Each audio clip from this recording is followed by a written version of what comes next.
நாள் செல்ல செல்ல கன்னிதேவி மனப்பருவம் அடைந்ததும் சுசீந்திரம் என்னும் இடத்தில் உள்ள இறைவன் சிவபெருமான் அவள் மீது காதல் கொண்டார்.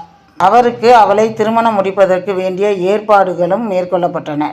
ஆனால் அசுரர் தலைவன் ஒரு கன்னியால் தான் கொல்லப்படுவான் என்று பிரம்மதேவனால் விதிக்கப்பட்டிருந்தமையால் இத்திருமணம் நிகழுமாயின் பானாசுரன் அழிவுக்குரிய வாய்ப்பு கெட்டுவிடும் என்று நாரதர் உணர்ந்தார். ஆகவே இத்திருமணம் நிகழாதிருப்பதற்கு வேண்டிய வழிவகைகளை கருதினார். அவரும் பராசக்தியையும் சிவபெருமானையும் நேரில் கண்டு திருமணம் குறிப்பிட்ட ஒரு நாளில் நள்ளிரவில் ஒரு வேளையிலேயே நிகழ வேண்டும், அதற்கு ஆயத்தமாக இருங்கள் என கூறினார். அவ்வாறே சிவபெருமான் குறித்த இரவில் நல்ல நேரம் தவறிவிடக்கூடாதென கருதி கன்னியாகுமரிக்கு புறப்பட்டார்.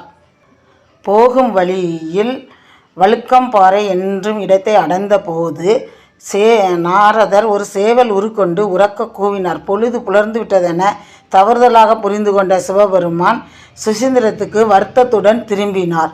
தேவியும் அதன்பின் என்றும் கன்னியாக